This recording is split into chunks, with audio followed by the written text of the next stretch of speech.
Allah Taalam bardığımızды жоқтан бар кылып жараткан, бардığımızга рызкы берип аткан, ушундай тагдырларды насип кылып аткан, бардığımыздын жүрөгүбүзгө ыйман берген, үстүбүздө Allah Taala турат.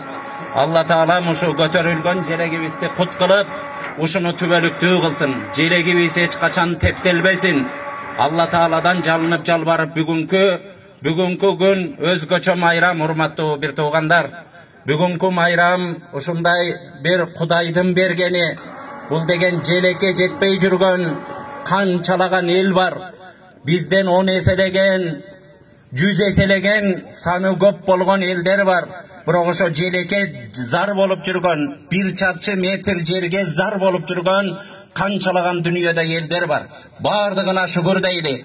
Куранда Allah Taala кыйык китебибизде силер менин берген жакшылыктарыма шүгүр келтирсеңер, мен ошону сөзсүз арттырып берем, аны көбөйтүп берем дейт. Allah Taalанын тагдыры менен экен, урматтуу бир туугандар, бардыгыбыз шүгүр дейли. Бардыгыбыз мусулмандын баласыбыз, бардыгыбыздын ата-бабабыз динибизди тутуп келген, бардыгыбыз ушу Кудайдын бүгүнкү улуу күнүн ушу жүрөгүбүз менен ыраазы болуп, дагы бир ниет кылалы. Мына мен 8 жыл ошо Египет мамлекетинде окуганмын. Бардыгы азыр дүнүйөлөшкөн заман, ааламдашкан заманда бардыгыбыз билебиз, ушу мекенден 1 метр алыска чыкканда мекендин баркын ошо билет. Ошол жерде окуп жүргөнүбүздө мына ишенип коюңуздар, акыркы жыл бүтүп калганда 1 мүнөт 1 күндө өткөн күндөр болгон. Ушу жериме барсам, тоолорума, сууларыма барсам деген күндөр болду эле. Мына Кудай Таала ошо тилектерибизге жеткирип, келип мына желектерибизди көтөрүп атабыз. Кудайым бул дүйнөдө берген сансыз Allah Тааланын сансыз жакшылыктары бар экен. Ошо жакшылыктарынын ичинен эң чоңу кайсы десе, эң чоң ушу тынччылык дейт. Бардыгыбыздын башыбызга таажы болгон, алам эли анын астында тизе бүккөн Мухаммед пайгамбар ушундай дейт. Бирөө уйкусунан ойгонуп, колу буту кыбырап аткан болсо, эшикке дарбазасына чыкса, эшикте тынчтык болгон болсо, үйүнө кирсе 1 күнгө жеткидей азык түлүгү болсо, ал адам ойлоп койсун, мага Кудай Таала дүнүйөнүн ичиндеги бардык нерсени мага бериптир деп ойлоп койсун деген. Урматтуу бир тууган, тынчтык болгон үчүн ошентип желектерибиз көтөрүлүп атат. Тынчтык болгон үчүн ушул жерде күлүп жайнап, ушул жерде Кудайдын астында шүгүр кылып турабыз. Тынчтыгыбызды Кудай Таала бекем кылсын. Ушу күндөргө мына ата-бабаларга рахмат. Бардыгыбыз ошолорго дуа кылалы. Ушундай алтын жерлерди, абаларды, сууларды, ушу бак-дарактарды урпактарым келет.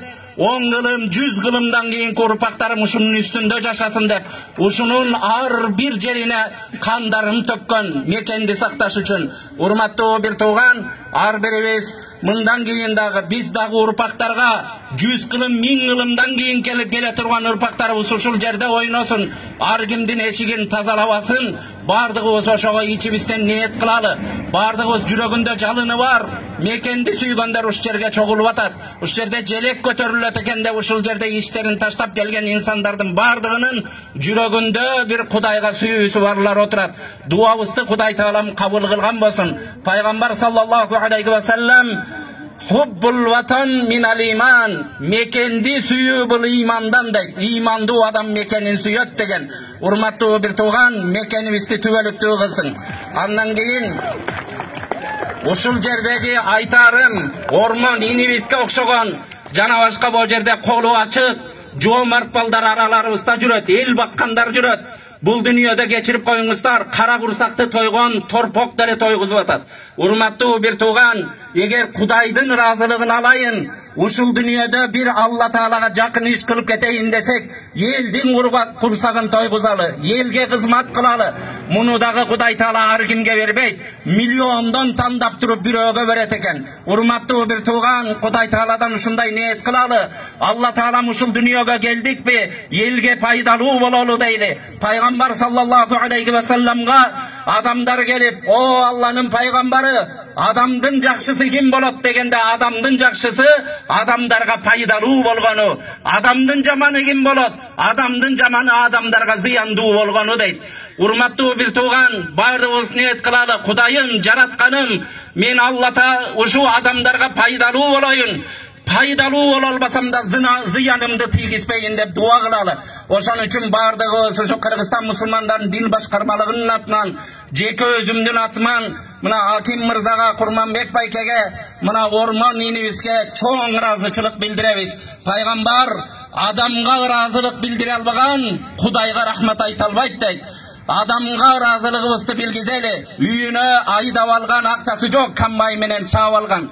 Бирок урматтуу бир тууган, ошо жүрөгүндө адамдар үчүн кызмат кылайын деген сезим болгон үчүн Алла Таала ушуну кылдырып атат. Анан Ормон инем, сага ушу Кудай Таала бактылуулук берип атат. Илгери жер сактаган манас аталарыбыз, андан кийинки биздин ушу баатырлар гана желек сайган. Алар согушуп душмандарды жеңип туруп эң ягында желек сайган. Бул желек сайган, бул миллион миллиардтын бирине насип кылат. Ошо Кочкордо канча миң, 50-60 миң киши жашаса, ошонун ичинен сага насип кылып атат. Кудай Таала ошондой бактыңды кут кылган болсун. Мындан кийин да өмүрүңдү узун кылсын. Ушунча адамдардын батасы тийсин. Бардыгыбыз бул мамлекеттүүлүк, бул жердин ыйыктыгы, ушу тоолордун улуулугун бардыгыбыз сезели жүрөгүбүздөн. Кудай Таала эч кимибизди алып барып бирөөнүн эшигин алдын шыпыртпасын. Мен ушул жерде пайдаланып айтарым, урматтуу бир тууган. Ушу мекени жок жүргөн, бизден 10 эсе, 20 эсе саны көп болгон бир улуттун жыйналышына барсам, ошондо биздин Байдылда Сарнагоевго окшогон, Эсенгул Ибраевге окшогон ушундай чоң акыны бар экен. Өзүнүн тилинде ушундай ыр жазыптыр. Ушу бир чымчык болот экен. Ошо чымчык эч уя салбайт экен. Ар жерде түнөп жүрө берет экен. Ошо чымчыкты мисал кылыптыр. Асманда ошонун мекени жок. Жер бетинде ошо өзүнүн улутун атаптыр. Ошонун мекени жок деп ыйлаптыр. Урматтуу бир тууган, желек, жер биздин эмне символикабыз болсо, бардыгы биз үчүн ыйык болушубуз керек. Динибизде дагы, урматтуу бир тууган, пайгамбарыбыз Меккеде төрөлүп, Меккеге батырбай койгондо сүрүп кетип атып, жанында Абу Бакыр деген досу бар эле. Жетип баратып пайгамбар Меккени карап ыйлады дейт. Биринчи тартынып сурай албадым. Дагы бир топ барып дагы ыйлады. Дагы тартынып сурай албадым. Үчүнчү жолу дагы бир ыйлап ийгенде, "О Алланын пайгамбары, эмне Меккени карап ыйлап атасың?" дегенде пайгамбарыбыз эрелкеп кетип өзүн кармай албай, "О Мекке, сенин бооруңда менин киндик каным тамган жер. Senin boğrungan içingen meni çıkarıp koyuştu. Adamlar meni batırıbay koydu. Ayılasızdan getip atam. Mekkem, sen men üçün ıyıksın. Men sağa kaytıp kelem dep turu uyulagan boyunca ketken. Dünyanın en asıl adamı, dünyanın en adamdardın paşası olgan adamdın ozulan oşon else çıkkan. Urmattуу bir tuğan bunu emne için aytıp atam. Bardığız bu jerde turgandarыбыз niyet kılalı. Kuday Taala el jurtqa kızmat kıldırsın. Allah Taala mına uçuğuz kurz emez. Bu жерде аксакалдарыбыз турат. Кыргыз элине кызмат кылган, министр болуп жүргөн, сот болуп жүргөн, прокурор болуп жүргөн агаларыбыз. Силерден кечирим сурайм, силерди ош жерге тургузуп бу жерге сүйлөп атамын. Бирок урматтуу бир туугандарыбыз, бардыгыбыз эзибизге келели, бири-бирибизди сыйлайлы, мамлекетти сыйлайлы, тынчтыкты сыйлайлы. Ошондо бир жакшылыкка жетебиз. Bir-biribizdi kritika kılış oңой. Бирок урматтуу бир тууган, bir-biribizге жардам берели. Кудайдын астында жүзүбүз кара болбосун десек, бардыгыбыз бирдей кадам таштайлы. Алла Таалам бардыгыбызга жардам берген болсун. Мына бу жерде Айсулуу карындашыбыз жана башкалар бу жердеги дүйнөгө дүңгүрөткөн, желегибизди көтөргөндөр уш жерде турат. Алла Таалам бардыгыбыздан ыраазы болсун. Kudayım elibizge tınççılık, amançılık versin. Jalpı mamleketibizge baktılуулuk versin. Elibizge tokçuluk, molçuluk versin. Allah Taala'dan jalınıp jalbarıp suranarыбыз. Kuday Taala har biribizdi özü koldaсын. Eki dünyanın baktısını nasip kılsın. Bardığınızlarga çoğun rahmat. Rahatçılık bildiririz.